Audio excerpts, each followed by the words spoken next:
Gaurav, thank you so much for coming on Startup Steroid today. I'm really excited. We've played golf a couple of times. We've sort of gotten to Yeah, know each other over time, and I love what you're sort of doing for 2021 and what the your strategy is for investing. We're going to get into all of those things, but before we do, start with a quick introduction. Tell us a little bit about yourself. sure. Gaurav, I belong to Delhi. In fact, outskirts of Delhi, a small town called Faridabad. So I'm more like a small town guy. And educated in Delhi, raised in Delhi, NCR, which is like a greater LA types.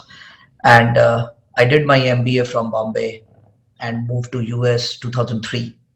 Uh, Basically, I came through an IT company, typical sales guy trying to get projects from insurance companies, property casualty.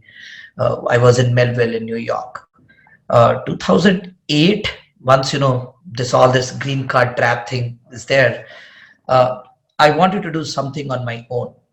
Uh, and being a sales guy, I thought, can I do something which will identify the problem areas. Sales guys are lazy people.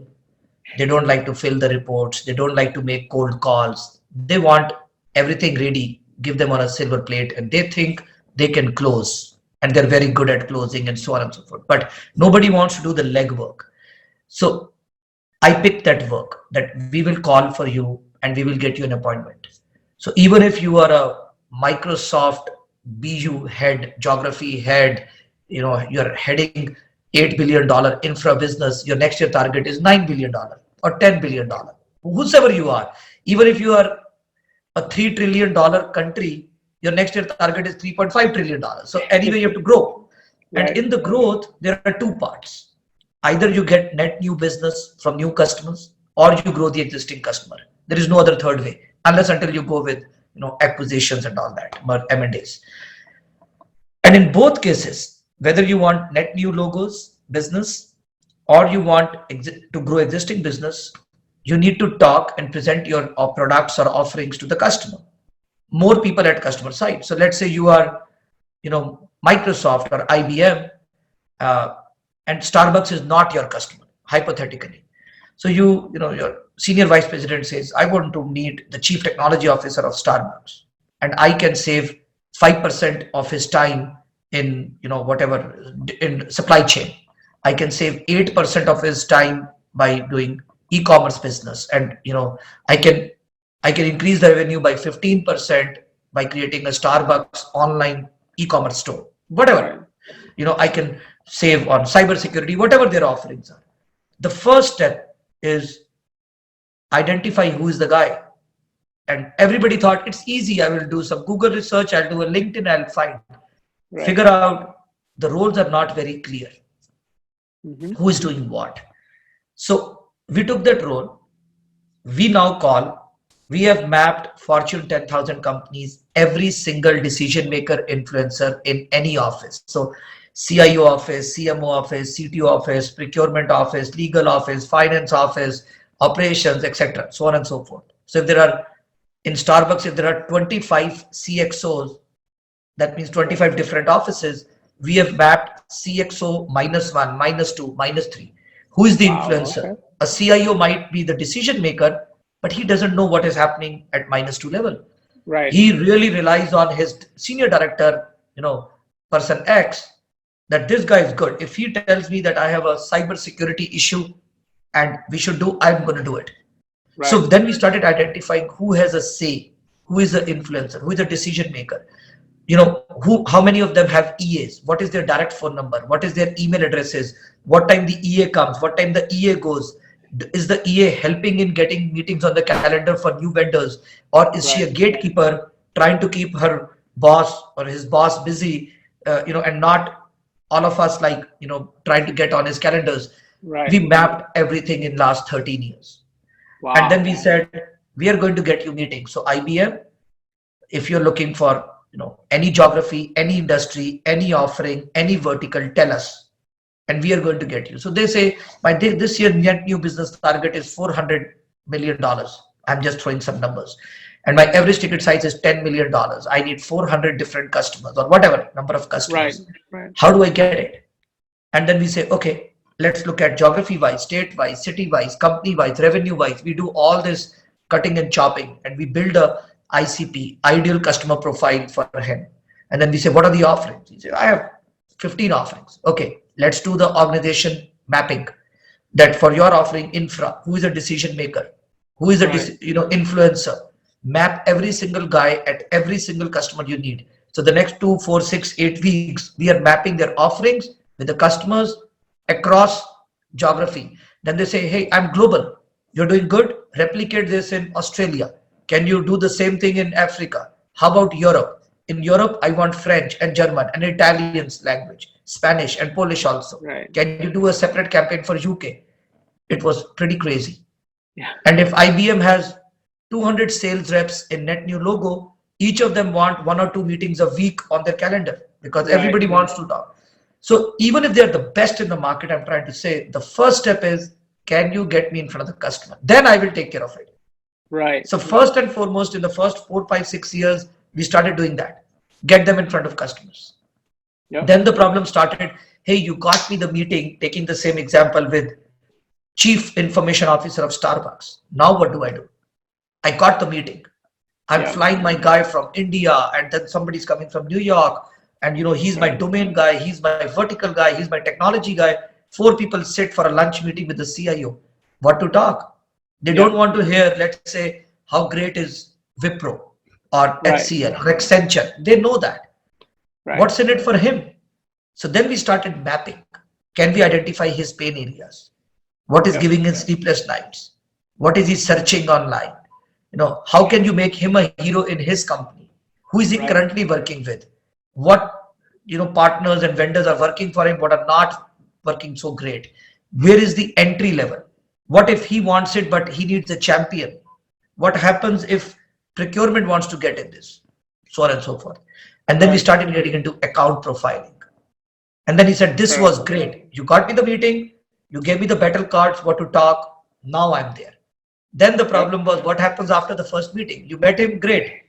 And now he's not replying to your calls, he's not replying to your emails. Yep. And then we started nurturing the accounts. And then we started organizing golf events. Let's take San Jose, 7 customers together to day event at Pebble Beach. Right. Because in the whole day let's do a webinar, let's do a CIO roundtable, let's do a wine and cheese dinner, a wine and cheese event. So everything I'm telling you for last 2, 3 minutes was connecting the ecosystem for our customers, helping them win new accounts, and the same logic goes growing the existing accounts with some 25% things here and there. Right. This is what we do now. We have a team back in India. They do magic, amazing. We have trained them on domains and technologies and geographies and how to get meetings. We have developed the best database. We have taken all the subscriptions possible globally. We are Right. supporting, I think, almost globally every country now, every language. So That's this is what we do. this is such an amazing system that you've built for startups as well, right? You mentioned a couple of very high level companies, Fortune 500 type companies, but when we're talking to founders who might be listening, they're really focused on doing the same exact thing, but it might be at a smaller level. It might be at not Fortune 500, but maybe at the Fortune 5000 level.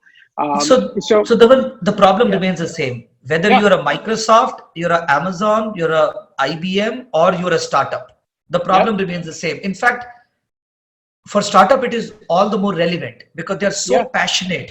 They're so passionate and they're hungry for new business, and they want to test their product or the offering because they're still in the startup stage.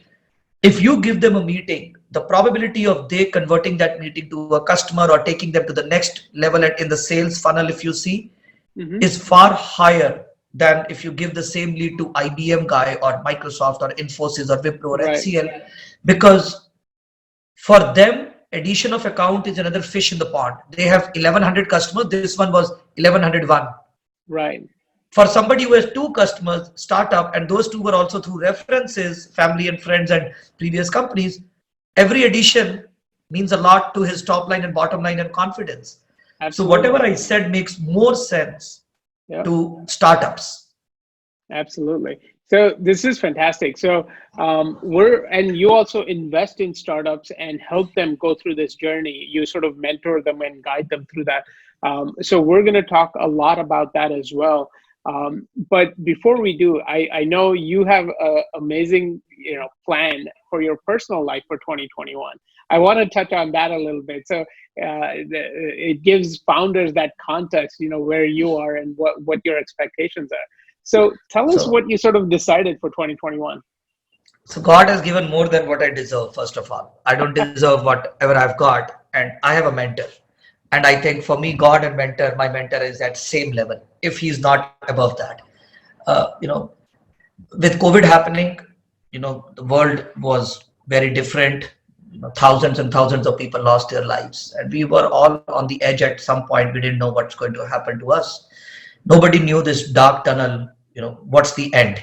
There was no ray of hope in the first 3 6 months, and all this money, power, contacts, networking, relationships didn't matter at all. You could still not get vaccine. You could still not be saved. Even if you are a CEO of a company or a richest guy, you don't know what to do if you are impacted. So personally, I thought that this is the time, and everything was closed, slow down. So it was not intentional. Some things were by design, some happened by default. I thought I want to slow down and I want to spend more time with my daughter. Being a single dad, this was good opportunity. It was work from home. There was no school. I mean, it was online school. In between, there were problems. So we both decided, let's spend some time. My mentor pushed me, why don't you restart golf? I've started a couple of times in the past, could not justify the time. I always told myself, I'm too busy for golf. Golf is for retired people. I cannot commit 2 3 4 hours a day. I am busy. Every possible excuse in the book I had not to golf. I want to play something that is 30 45 minutes. Why take 3 4 hour game? And the bottom line was, it was very tough game and it needs a lot of patience. But this time he pushed me, invest in health. So he got me into yoga. Then we started a company on yoga, online yoga, and he got me hooked to golf. So now I have decided to take my life easy. For 2021, all I'm doing is maybe 2 3 hours of work a day because of the business there. We have, fantastic line two team that has taken over my role and other roles in the company, in the new initiatives. We have, hired a couple of very senior guys. So one was internal people got promoted, some external help we got. I still spend some time there. But other than that, I'm doing a lot of vacations local. I'm spending more time with my daughter. I'm golfing. I'm I'm watching more of Netflix. I'm doing everything more except work. So Work. from a hard worker, I'm now a hardly worker, I could say. So No, this is such a fantastic lesson that we all sort of have to learn in life because as entrepreneurs, as founders, we want to think that we're indispensable and that if we stepped away, the company would collapse. But you reach a point, as you sort of grow your company and as you advance, you have to develop that second bench. And you reach a point when, you're getting in the way. And when you sort of take that lesson and you sort of step back and let the right people do the right things, the business will grow despite of you, right? no, this is so true what you're talking. I mean, we just talked about it. Somebody said to me, life is full of graveyard is full of people who thought they are indispensable. And I Right, used to think, exactly. I'm the founder, I'm the CEO, I made this company, I got this customer, I have this relationship, I got the team. So it was a lot of I. And Right, once my mentor Rahul started working with me, and he said, let's do V, and let's see what happens. In the next 3 4 months, it was more of you, because the work started going from me to you. Oh, you right, got this customer, you get to travel, you meet the existing customers, you right. build the team, you do the HR. So from I to V to me to you, To the you, journey took right, 6 7 8 months, maybe a year. But the company is growing. We have never seen the growth in last 12 years what we have seen in last 12 months. Last six right, months, in fact, the first 6 months of COVID were pretty bad. We got right. hit like everybody else. We have never seen this growth. We have never done this level of aggressive hiring in our company, never in 12 13 years. uh, we have never won so many customers in our life. What we have won in last 5 years, we have won more in last 7 months. Wow. First time in our life, we have gone back to customers and help them find a different vendor and do the transition at no cost to other companies because we were facing challenges, there. So everything worked out pretty well. And my contribution to this entire success story of last few months is under 5%. The more is of the team that has been doing it, I would say, Yeah. and obviously guided by, as I said, you need a mentor, you need a coach, you need somebody who has been there, done that multiple times with multiple companies. So he knew the path, and then he had the team which just blindly followed him. And I was the last man in that team walking behind because everybody was more than happy to take initiative. And that is what I realize. I tell all these founders and investors, you may be more passionate, you may know your product or company more than anybody else in the world, but you're nothing without your team. Yeah. Nothing. And Absolutely. then you need to empower them and trust them. Yep. And I have done that mistake for many years, thinking, oh, I can do better selling than them or anybody. But now what I'm seeing in last couple of years and especially last 7 8 months, the way they do the selling and the way they are managing the customers and the way they are delivering what we commit is phenomenal. What I used to do at my prime, Right. because in passion, what we talk that my company will do this and our offerings and this, the reality was 30% less maybe, or 20% less, or 50% Right. less in some engagements. They are committing what they know that they can deliver because they all have come from that background. Right. Me being a sales guy, I don't know how to say no. So I'd say, yeah, yeah, we'll do it. But they don't say, Yep. yeah, I can do it. So Yep. that has been phenomenal. I think every founder should realize without team, they're nothing. Yep. I think you Absolutely. and me were talking last week. I rate idea 1 out of 10, and I'm being very generous. No, Right. 9 is for the founder's passion, his background, and the team. If that is intact, even if he decides tomorrow that he wants to come up with a cola drink, which the market is overloaded with Pepsis and Cokes and zillion others, I would still Right. back him. Right. But if there is no team, no passion, no risk taking ability, and even if he comes up with the most unique idea that this is what I can do, and I'm not saying this is success mantra, I don't follow that business. Yep. I have decided I will not invest. That's it. I'm not saying Yep. what is right or wrong, good or bad, what should be done. We don't follow that path. So we invest Absolutely. in team and the passion and the risk taking ability of the founder. That's amazing. And see, a lot of founders have to learn this lesson that you're sort of laying out so eloquently.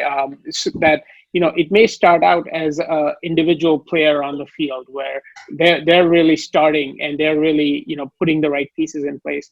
But as part of that process, the next step is putting the right team in front of you, and then empowering that team to start executing on your behalf.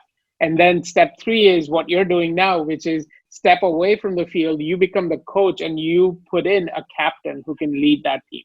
I think from So, I to V to U is a journey yep, everybody has to do, whether you do it in the initial part or yep, somewhere in the middle after 10 15 years or at some point in your life. This I to V to U will happen, whether it is personal life or it is professional lives.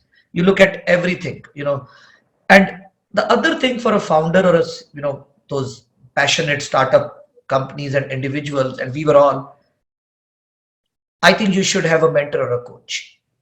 mm, They just help you in so many other things, both personally and professionally, because they know you much more than you know yourself. We yep, were overconfident, we were more passionate, less realistic, not, and then we don't understand 360-degree, from finance to people management to customer satisfaction to delivery to operations to managing so many things. It's not hmm, easy, and then yep, you don't have that, and you try to take people, bring them on board and tell them what to do because you think yep, you have sought out everything. I think a role of a coach or a mentor is far more important than what we have seen traditionally. And that is, I feel very strongly. If you can have more than one coach, great. If not, have one at least who knows your temperament, who knows that business. I mean, I'm very fortunate and lucky to have one, but I think they can speed up your success and they can tell you areas where you may potentially fail. That's Mm. it. So that you are more cautious and more guarded, for Yep. that. That's it. I think these two things I feel are most important. A team I, and a coach slash mentor. Absolutely. I think that coach also the really important thing that a lot of founders lose is that outside perspective, right? Because you're in the trenches, you're working in the business day to day. This is essentially a coach or a mentor essentially provides that outside perspective, and they can see things that you cannot see from the trenches. And And I Vimal, think look this, at yourself. Look yeah. at startup steroid. If I look at you and Anshuman, suppose you're talking to 100 company startups, Hmm. and tomorrow somebody takes your advice and he keeps telling you this is this, you will say, wait. I have seen 100 other companies. Right, I have done this journey, this path, this passion that I see from you, I hear from everybody, or right. maybe 50% of them are this passionate. You may be in the top 5%, but let me tell you, in last 100 conversations and my interaction, and you and Anshuman sit and you smile when the guy goes out of the room because you have seen it so many times. And this is the Yep, role. This is exactly. exactly what a lot of startups want, for Yep. people to tell. They don't want everybody to come and say, yes, go ahead, I think you can do it. They need people like, yeah, you have a very good idea, you have a very good team, but what I see based on my experience, I have interviewed 100 more people. These are three areas where I don't think you're doing good. This is area where Exactly. you're solid, build on it. I think you're doing awesome here. Whatever name you call it, a mentor or a coach or a guide or a philosopher or a friend, the role is simple. Right. You are Yep. helping them, and I Yep. think this is more important. And then there is always some mavericks, out of the box thinkers who will not listen and still go and become the next, Jeff Bezos or Elon Musk. And there are Yep. exceptions. I'm talking about out of a million, you will see two or three or 10 or 100. What about other 999,000? Absolutely. I think we all are those categories. At least I am in that average category. Yep. Passionate, but I needed that somebody to show me the torch and say, go in that direction. Also, Yep. make sure there are two speed breakers here, one pit there, and Yep. then I know you're pretty good at this. Navigate. Exactly. So Exactly. GPS. Yeah. GPS is perfect. Yeah. No. Once in a generation type unique thinkers, like you mentioned, Jeff Bezos or Elon Musk or Steve Jobs before them. That's rare, and most people become successful by having a coach or a mentor, and look, having them sort of show them the way and point out the potholes on the way. Um, Another thing that I think we're sort of dancing around, and I want to just sort of highlight, is the difference between working in your business and working on your business from a founder's perspective, right? And the time you spend with your mentor or your coach is time spending, is time spent working on your business, and that's so important. And a lot of founders sort of lose sight of that because they're so involved in their technology or the sales or those lower level functions. Tell us a little bit about how you sort of look at that sort of That's a that very big good. picture. That's a very good point you raised. I met somebody 20 years back, and he gave me a very nice example. In fact, I wrote a blog on my social media around a year back. It's called the Arjun's Dilemma, Mm. and the same analogy. So it's not by me. I'm copying it. What he taught me. Uh, I used to work in India, and he used to be my much senior in the company. So he was from IIT, and one day we were sitting, and he said, "Gaurav, do you understand Arjun's dilemma?" And what you said exactly the way I'm telling you what he said. He said Arjun was the best, Dhanodhar and all Yep. that in the world at that time. He was the best. He could see the eye of a fish and hit it, right? So that was his focus. That was his Right. focus, concentration, target, goal in life. I'm trying to put the same analogy in today's context. But the same Arjun, who was the most talented, the most skillful, focused, he can only see the eye of a fish, got confused in life when he came to the battleground to fight the Mahabharata. And Yep. he said he left his weapons. He said, I can't do it. Why should I do it? And this is my family and all that stuff. He needed an Krishna to guide him and tell him that do your karma, and this is and all that, the Yep. Gita thing started. And he said Exactly. that's the Arjun's dilemma. That on one phase of life, when the world thought there's nobody as focused as him and as skillful as him, right, the same guy surrenders, leaves his weapon and says, I cannot fight. So Yep. what you mentioned is right. The role of a coach is not new. If you go Yep. back to our mythology and all these history and whatever Absolutely. fights have happened, look at how they used to bring them back to focus. Yep. Krishna didn't do anything. The role was Krishna was very simple, to tell Arjun what he could have, what he can do and Yep. how to do. Look at the role of a caddy for Tiger Woods. He tells, oh, use this club, this degree, this. Role of Tiger is pick that club and hit it what he's saying. That's Right. it. And that Yep. itself is very important. If you look at cricket, everybody says Sachin Tendulkar, nobody, I mean, he gives is to his coach, Ramakant, that this is what he did. Otherwise, Right. I would not get where I am today. And in every sphere of field, we have seen the promoters, the starters. One thing is common: they're very passionate. They're Yep. very passionate. I have yet to see a founder promoter of a product or a service who thinks this is just run on the mill. I am Right. I'm doing the same business what 85,000 people are doing. Everybody will show their USP, passion. Yep. But the same guy gets defocused after 6, 8, 10 months and will find reasons. You know what? This product has this problem. I checked up with this. We did a user case. Not accepting the problem was with you, not the product or the offering. And Right. and I think that focus is very important.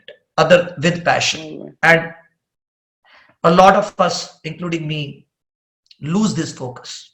It's very, very difficult to keep eye on the ball and every day come do the same thing, come and do the same thing and practice Yep. and practice and practice. Whether it's any sports, whether it's, you're doing mathematics, the only thing is practice or it's business. And answering your question, I think that is very important. How Yeah. to keep that momentum there. Really well said. And you're right that, even 5,000 years ago, 6,000 years ago, we had coaches and we had mentors on the battlefield guiding the troops. So I completely agree with you that this is not a new thing, but Look at the it's look at the often caste system forgotten. we have in India. Look at the caste system we had in India 5,000 years or whatever years back. You Yep. had the most powerful Kshatriya here, any, whether it was, any king. But even above that, they kept the Brahmins. Even in Brahmins. that Yep. caste system, who are going to Exactly. guide the king what to do in Yep. day-to-day life, how to deal with your, your people, how to deal with your family, how to deal with your friends, how to deal with your enemies, how to fight a Yep. war. This guy was only supposed to do what this guy would guide. And that's the Yep. same thing, a coach or a role model or a Yep. mentor. So I think that becomes more and more relevant and And I important. think that translates perfectly into today's environment or today's corporate culture, where everyone thinks that CEO is the highest level you can reach. And it often isn't. CEO is actually governed by a board of directors or a board of advisors that Yeah, you're really right. guide that CEO, right? And most people don't consider those boards or don't give them the enough importance. And they think that CEO is the top level when it really isn't. So I think that translates perfectly into today's environment. And when we talk about startups and founders are reluctant to get boards or bring in outside advisors into the company, but they really shouldn't be. Those advisors are really what's going to make you successful, See, right? that's the greed. That's the greed Yeah, because everybody is thinking they are the next millionaire and billionaires. And this is the most unique idea. What if I yeah, bring him on board and I have to give him some equity and I have to give him, all that. It's such small thinking, such yep, small thinking. This is the pie they think. They yep, don't know if you get board, advisory board and experts of all the lines, this pie is this big. Even if you yep, get this out of this pie is much, much, much bigger than this. right, So I think that very myopic vision that they have and possessiveness and greed. I will not even use the possessiveness. It's the greed because they think it's my idea. I can do it. He will just come give some ideas. He doesn't even know my business. If he right, knew it, he would be the entrepreneur. We have all the logics in the world to right, convince ourselves why not to part some equity. You used a very good line, and I think I now agree more doing business as a CEO and bringing a professional. So, as you said, on and in, I think that's the difference. No Yep. founder, no founder means most of us who are founders, we struggle bringing a professional Yep. to run the business because we think we know our business very well. But a professional is a professional who knows exactly what to do. He has done it in the past, been there, done that. He has a bigger vision. He has more experience in a lot of other things. You can be part of it. But I have realized that if I was a decision maker in Beyond Codes, let's take an example, I think we would not even be half of what we are today. So Wow. we got some professional help. It's the Right. same product that we have. It's the same offering that we have. It's the same team that we have, but a different mindset. Right. No, if Right. somebody would write a mail to me 7, 8 years back, Kumar, I have to go to, let's say Bangalore from Delhi, to meet a customer, and they are calling me this that. My focus was not what he's trying to do. My focus was, are you flying? Which airlines? How much is the ticket? Where will you stay? Right. That's the mindset of a founder. Yep. Oh, why is he going? Why a Friday meeting? Why can't you do this? When you're meeting, can you meet 3 other people because you're already flying? Can you meet existing customers or prospects? Small. The Right. thinking is small. Penny wise, pound foolish. The moment you get professionals there, they are talking, hey, that's great. You must go. In fact, you should put it as a recurring calendar meeting. You Right. should go travel Bangalore. By the way, take him out for dinner. Let's do this thing. Let's do that thing. And you Yep. look at him and like, hey, the trip could have been in 20,000 rupees. You made it 50,000 and you made it Yep. recurring. And Right. he will look up to you and he say, I know what I'm doing. And I think Right. it's the greed, not that Right. they don't understand founders. It's the Yep. possessiveness of equity. This entire thing of value and valuation is so misrepresented by some success stories that they hear from their friend. This guy made this million, this guy exited, got these many million. They hear 10 success stories and they feel this is this is the reality. No, there Right. are 990 who have failed, but they just keep quiet. Yep. The what is amplified is those 10 success stories. Everybody talks about it on social media because they have written the story, how good was their exit. Facebooks and LinkedIn's and other things and pressures and platforms like TIE and Vistage and YPOs and NASCOMs and others. Nobody has ever come on TIE platform and said, let me tell you a story today, how I came with millions with me and today I'm left with nothing.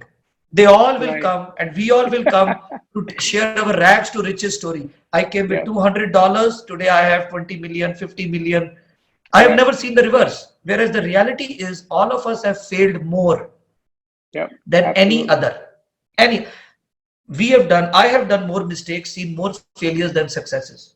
And I'm very sure all those who are here on any platform have seen more failures. The only thing that differentiates to all those startup people, I will say, is every time we fall, we would just dust ourselves, clean the dust, and then start walking, running, jogging again.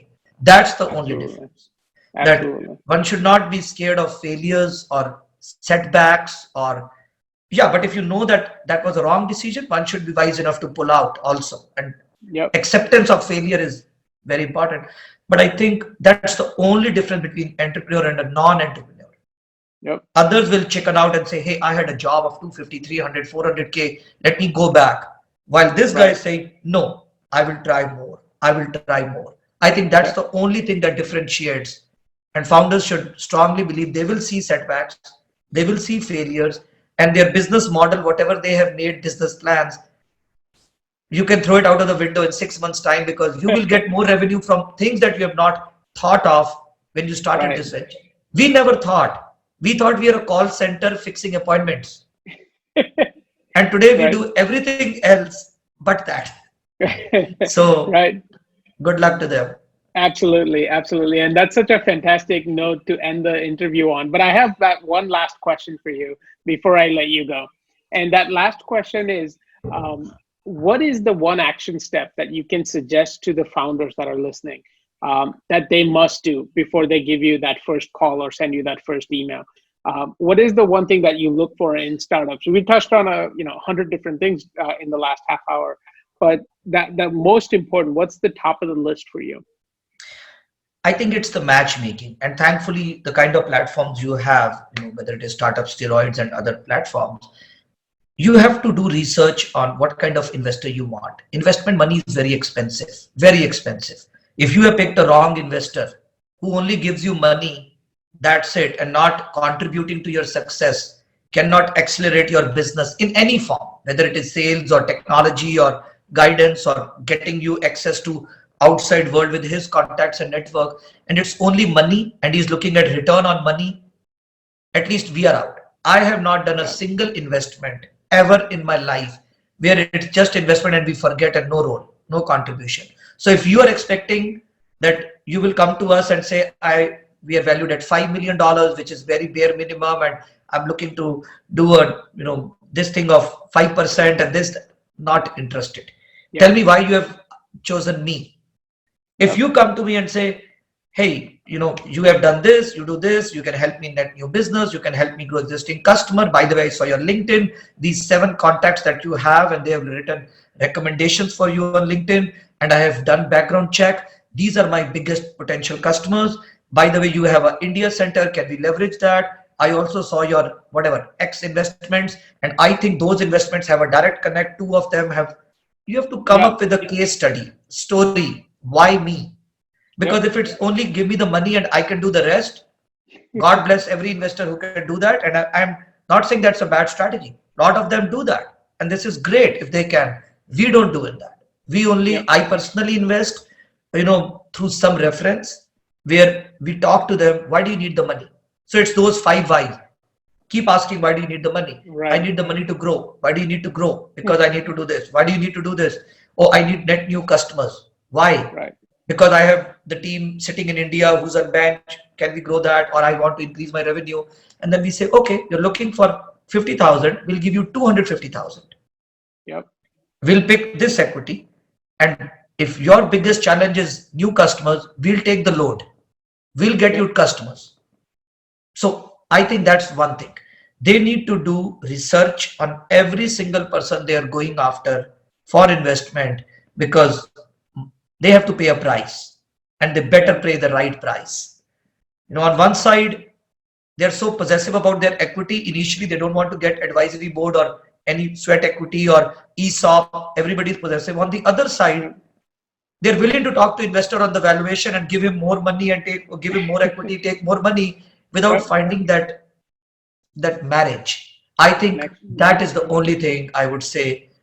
They should do more research. Even if they are coming on a platform with their 10 investors, they have to make a pitch. They should spend 10 days researching on those 10 and mark, hey, I got off with you, I have seen it, this is what you need to do. With you, Right. I know this is what you do. I think Yep. that is more important, where we feel, okay, the guy has done some research and now he's making sense. So that's Absolutely. my 2 cents. That's such fantastic advice. A lot of founders out there are just cold emailing hundreds, if not thousands, of investors, hoping to get 1 or 2 checks, and that really isn't the right approach. Find the 2 or 3 or 5 key investors that can help you get to the next level, not just with the check, but with also with And it will their. save a lot of time for them by Yeah. cold calling and cold emailing and this and that. It is better to identify your 10 people, 10 Yep. investors, go inch wide, mile deep in them, Yep. rather than doing a reverse strategy. They go to mile wide and only inch deep. Yep. I would go the other way around. Identify whatever that number is, but go deep there, find the right matchmaking. And that is so compelling that they should come back to you. We should be the one calling, hey, what have you decided? And he's Yep. like, let me see. Okay, no, but why? I'm willing to, do the same investment that you asked for at Yep. the same price. Yeah, but it should be the other way around. Not that after the first call, you are emailing me twice a week, leaving voice messages couple of times a week or one. Doesn't work. Then we are Yep. not. Then we are out. Absolutely. But Absolutely. thank you so much for today's time. No, this Also, was fantastic, Gaurav. Thank you so much for coming on and spending the pleasure. last, half hour, 45 minutes with us. I think that this interview is full of golden nuggets for founders. So I hope I hope. They Yeah. took notes, and if they didn't take notes, go back, re-listen and write those things down now. Thank you, Gaurav. Thank you so much, and yeah, let's hope to Pleasure. meet up soon on the golf course. Yes, definitely. Yes. And thank you so much. Have a nice day. Thanks. Nice You day. too. Thank Bye you. bye. Yeah.